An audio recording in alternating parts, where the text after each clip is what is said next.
Hi, I'm Ray McAllister, editor of Boomer Magazine, and we're back with Harvey Newquist, Executive Director of the National Guitar Museum. Welcome back, Harvey. Hello. Your exhibit, Guitar, the Instrument that Rocked the World, is at the Science Museum of Virginia. We've been talking about guitars, electric guitars, and we're talking now about the baby boomer generation and the influence there. And the guitars had such a profound impact. Although that's odd, I remember when the Beatles were trying to get a contract with Decca. There's a famous story. True. You can tell the story. Everybody knows it. It's a great one. I forget the person's name at Decca, but they had submitted a demo, and he took one listen to it and said, guitar bands are over and done with. There's no future for this instrument. They're on their way out. That's right. So we're not going to sign the Beatles. And they went down the street and got a record deal and changed the course of music. That worked out better for the Beatles than much for Decca, better for them. Yes. Yeah. So tell us a little. Well, first of all, tell us what you have here right now. In this case, I've got Johnny Winter's guitar. And Johnny Winter, I think, really was one of those guys that took the guitar and made it something, again, unique to the boomer generation. Mm-hmm. This particular kind of guitar and its shape became really identified with Johnny, and a lot of guitarists became identified with specific guitars. It was unusual because there weren't that many different styles. There was the Stratocaster and the Telecaster and the Gibson Les Paul and the Gibson SG. But in a couple of rare instances early on in the 60s, the manufacturers tried to get wild and hip and crazy. Mm-hmm. Their words, not mine. And would come up with unusual shapes and styles of instruments. And in this case, Gibson created the Firebird. But to create it, they actually hired an automotive designer who had done work on cars in the 40s. Mm-hmm. So he had been familiar with creating, early fin type cars and rounded, although angular and rounded body styles. So essentially, the gentleman who created this for Gibson took sort of the reverse of what you think of as a guitar and moved everything a different direction. Mm-hmm. And it was one of the few successful modifications to the early guitars, which, again, are still sold today and are extremely popular.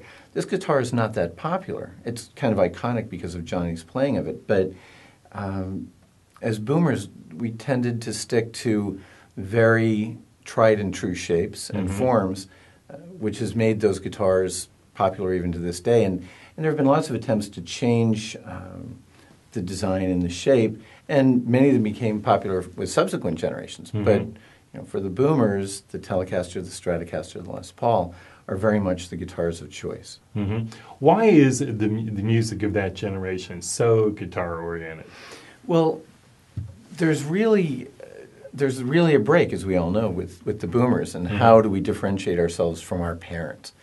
And when you had pop music in the 40s, even up into the early 50s, it was crooners, it was Sinatra, it was even Andy Williams, who just passed away recently.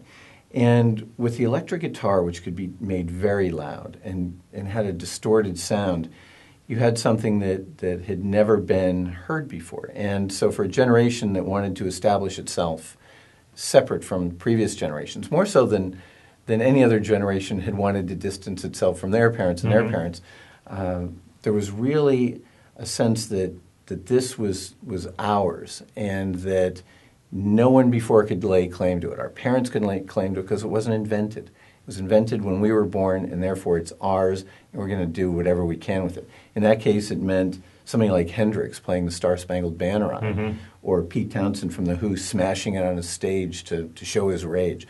But in all its various incarnations, the guitar, even to this day, still represents the music of the 60s, 70s, early 80s.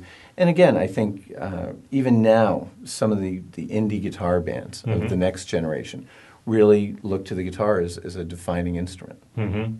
How are subsequent generations proceeding with the guitar? Are they creating as much as... Well, one of the unfortunate things about subsequent generations is they have American Idol, which is prepackaged kind of music, and so there's less kind of that. Come on, we had the Archies. Remember? We did have the Archies, and they had guitars. You had the Archies on box tops, and they were all holding their guitars and Usually they had like 5 strings or 3 strings. The artists who did them didn't, know that there were 6 strings on a guitar, and we embraced that not only with pop music, the Beach Boys, and on to very heavy music, heavy metal. I mean, Led Zeppelin being hard rock and Black Sabbath being heavy metal were still very much part of what we grew up on in the 70s. But today's generation, there's a ton of independent bands and smaller bands that use the guitar, but we're kind of in one of those periods where it's more like prepackaged Andy Williams, very kind of, a lot of things sound similar to each other. What's selling on TV is what's selling in the stores. So you have American Idol, you have, The Voice and all those things. Right. And if you listen to them, the musicians aren't that much different from each other, and very few of them are guitar players. So we're in one of those points in time where the guitar is taking a back seat to what's the most popular. But I think, like anything, it'll come back around. Mm-hmm. Well, good. Thank you very much, Harvey. My pleasure. Check YouTube for more of our interviews with Harvey.